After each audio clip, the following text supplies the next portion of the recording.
Hello guys, आज हम अपना एचएससी सीईटी के लिए मैथ का प्रैक्टिस सेट कर रहे हैं। ठीक है, इस प्रैक्टिस सेट में हमारे मिक्स्ड क्वेश्चन होंगे और हमारे एक प्रैक्टिस सेट में 10 क्वेश्चन होते हैं। ठीक है, यहाँ पे हमारा क्वेश्चन नंबर 61 है। क्वेश्चन नंबर 61 में क्या दे रखा है?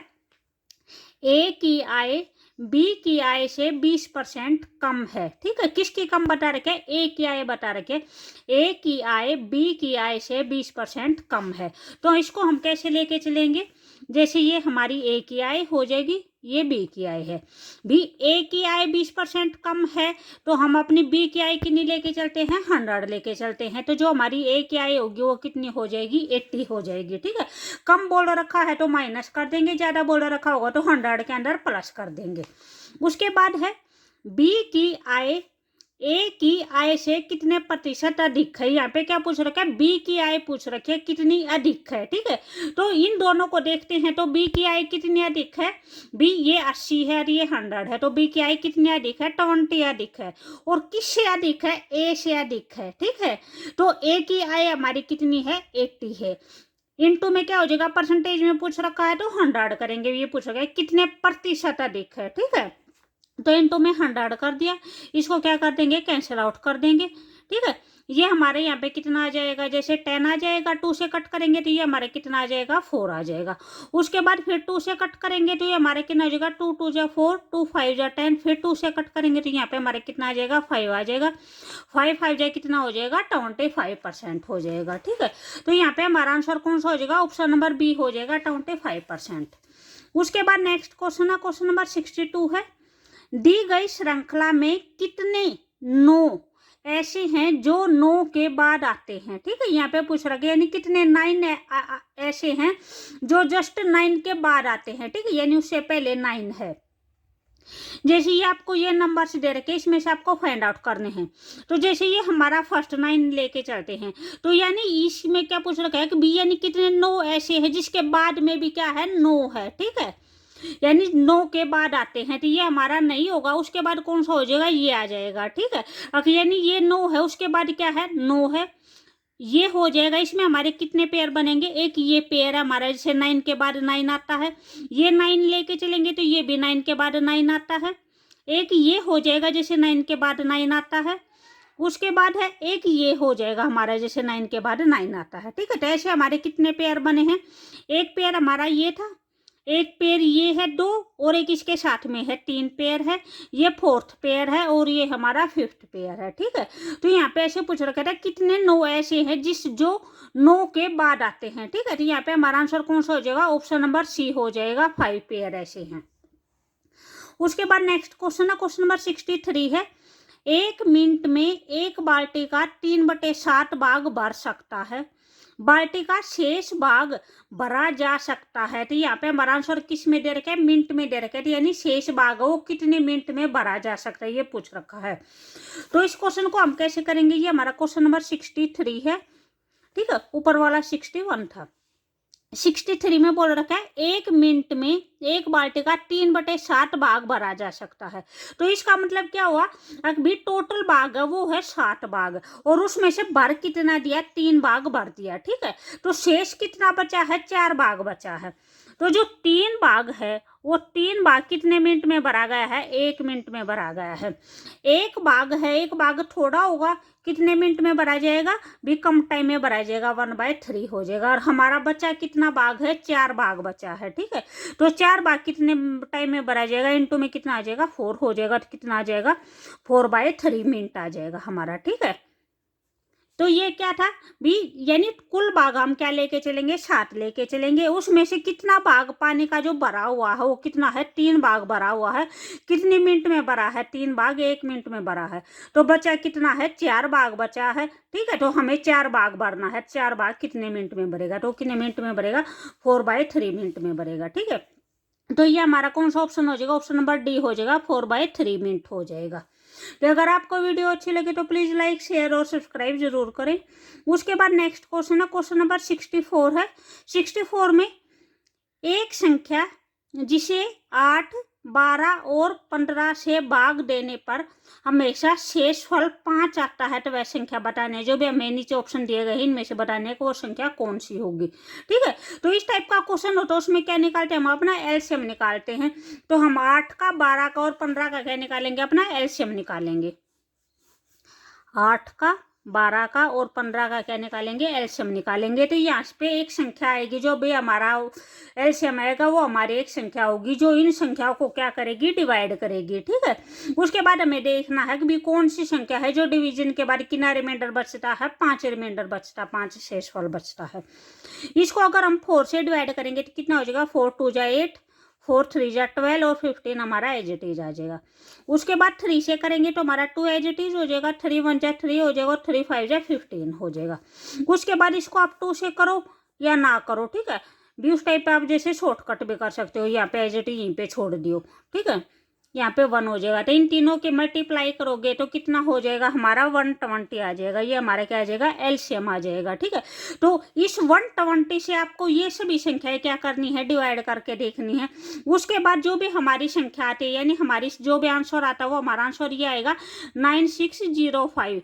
9605 को अगर आप डिवाइड करोगे, 9605 120 से डिवाइड करोगे तो ये कितना आ जाएगा, ये हमारा 8 पे जाएगा। 12 8 या 96 होता है। ठीक है, तो कितना आ जाएगा, ये आ जाएगा हमारा। उसके बाद यहाँ पे 5 क्या बच जाएगा, रिमाइंडर बच जाएगा। इन्होंने यही पूछ रखा था यानी इनमें से कौन सी संख्या है जिसे डिवाइड करने पर हमारे कितना शेषफल बचता है, 5 शेषफल बचता है। तो ये हमारा कौन सा हो जाएगा, ऑप्शन नंबर बी हो जाएगा।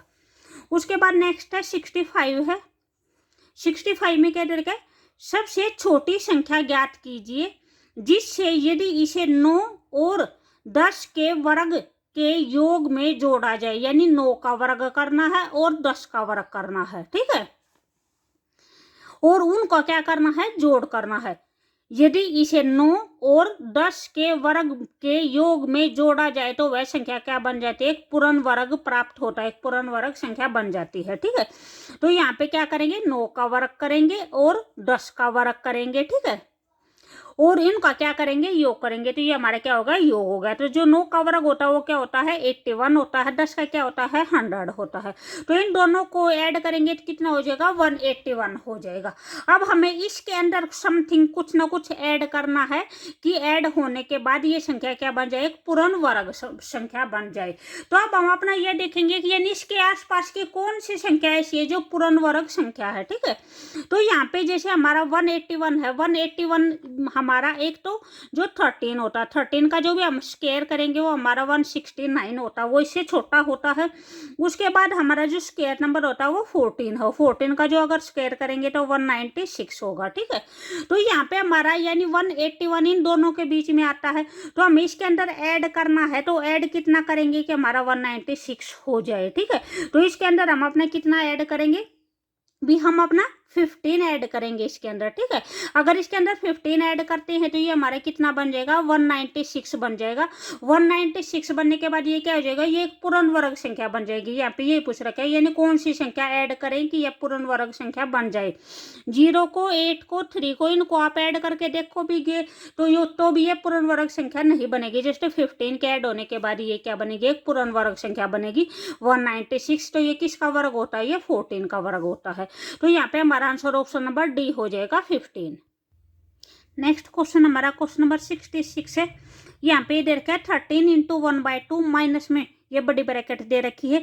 ये हमें क्या करना है, ये हमें जस्ट सिंप्लीफिकेशन करना है। सिंप्लीफिकेशन के बाद पूछ रखा है इसका आंसर क्या आएगा। ठीक है, तो इसको हम कैसे सोल्व करेंगे, इसमें हम सबसे पहले जो भी हमारी सबसे छोटी ब्रैकेट होती है उसको सोल्व करते हैं।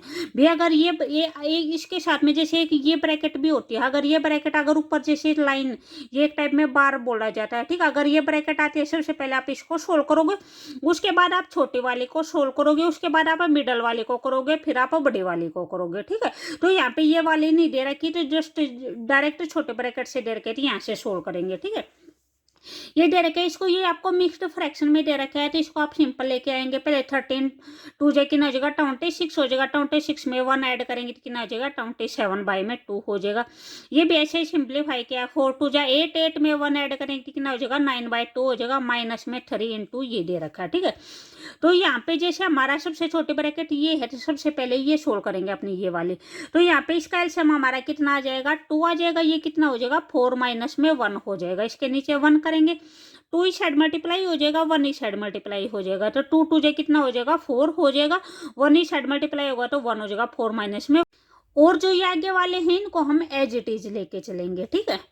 तो यहाँ पे क्या आ जाएगा, 27/2 माइनस में 9/2 माइनस में 3। इसको सोल्व करेंगे तो 4 में से 1 जाएगा तो कितना आ जाएगा हमारा, 3/2 आ जाएगा, ठीक है। तो यहाँ पे हमारी जो सबसे छोटी ब्रैकेट थी वो सोल्व होगी। उसके बाद हम कौन सी करेंगे, अपनी जो बीच वाली ब्रैकेट है उसको सोल्व करेंगे।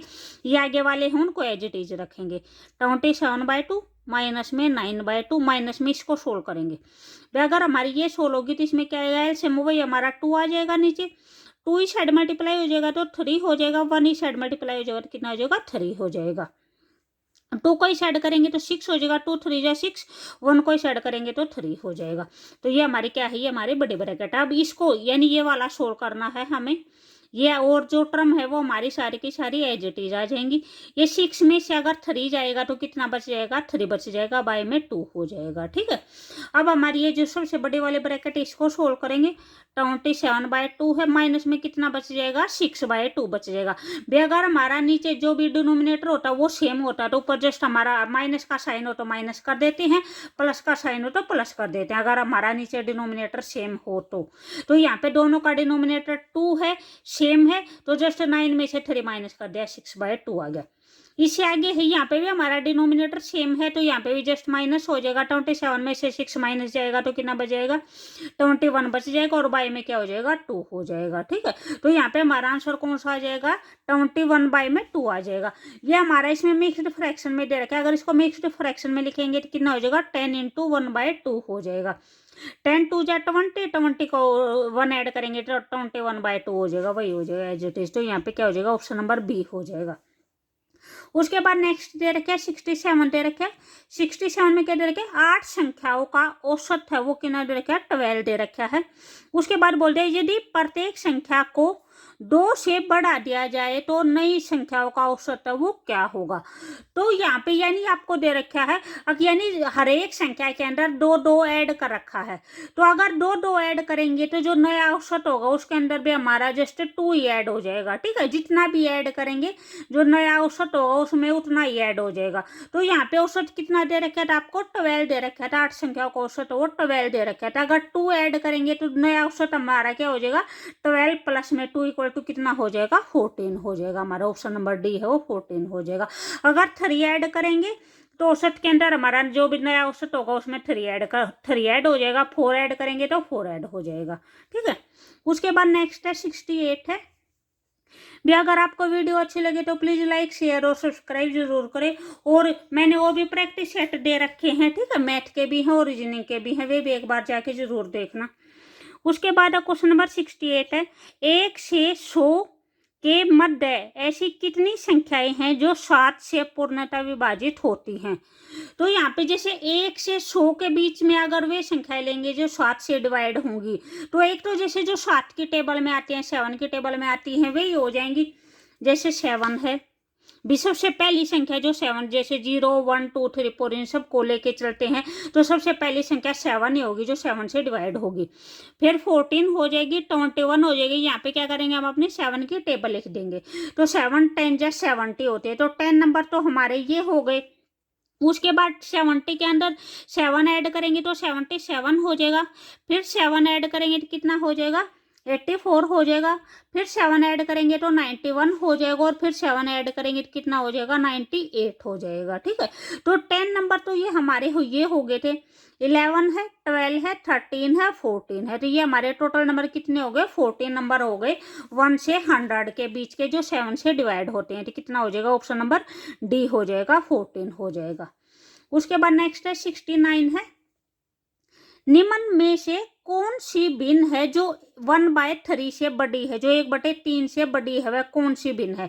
तो इसको जस्ट हम सिंपल डिवाइड करके देखेंगे, ठीक है। डिवाइड करेंगे तो हमारा जो भी आंसर आएगा वो आएगा 0.333 आएगा। तो उसके बाद इन सभी को डिवाइड करके देखेंगे। तो डिवाइड करने के बाद भी जो भी हमारे पॉइंट में आएंगे उनसे हम देखेंगे कि यानी कौन सी संख्या है जो 0.333 से बड़ी है। तो यहाँ पे जैसे फर्स्ट ऑप्शन में दे रखा है उसको डिवाइड करके देखेंगे तो हमारा 0.32 आएगा, तो ये भी छोटी हो जाएगी। ये वाली भी 0.327 है तो ये भी छोटी है। ये वाली भी हमारी छोटी 0.331 है और ये हमारा 0.333 है। तो जो भी हमारी बड़ी संख्या होगी वो हमारा ऑप्शन नंबर सी हो जाएगा, 0.35 आएगा। उसके बाद हमारा लास्ट क्वेश्चन है, क्वेश्चन नंबर 70 है। उसके बाद जो नेक्स्ट क्वेश्चन है वे हमारे रीजनिंग के, वे हम इसे नेक्स्ट वाली वीडियो में करेंगे। यहाँ पे हमारा क्वेश्चन नंबर 70 है। 70 में कहते हैं वह छोटी से छोटी संख्या ज्ञात कीजिए जिसे 24 से गुना करने पर वह एक पूर्ण वर्ग संख्या प्राप्त हो। ठीक है, यानी भी जो भी आपको, यानी 24 है, 24 इनमें से कौन सी संख्या है जो गुना करनी है, गुना करने के बाद आपको एक पूर्ण वर्ग संख्या प्राप्त हो। तो जो फर्स्ट ऑप्शन दे रखा है वो आपको 2 दे रखा है, तो 24 को 2 से मल्टीप्लाई करेंगे तो 48 होगा। 48 हमारा किसी भी संख्या का वर्ग नहीं होता है। इसी टाइप में 3 दे रखा है, 4 दे रखा है और 6 दे रखा है। तो अगर हम 24 को 6 से मल्टीप्लाई करते हैं तो हमारा 144 आता है। तो जो 144 होता है वो हमारा 12 की पूर्ण वर्ग संख्या होती है। ठीक है, तो यहाँ पे जो भी हमारा आंसर होगा वो ऑप्शन नंबर डी हो जाएगा। और कोई सी भी संख्या जैसे 48 है, 96 है, 72 है, ये हमारे पूर्ण वर्ग संख्या नहीं होती है। ठीक है, ओके बाय।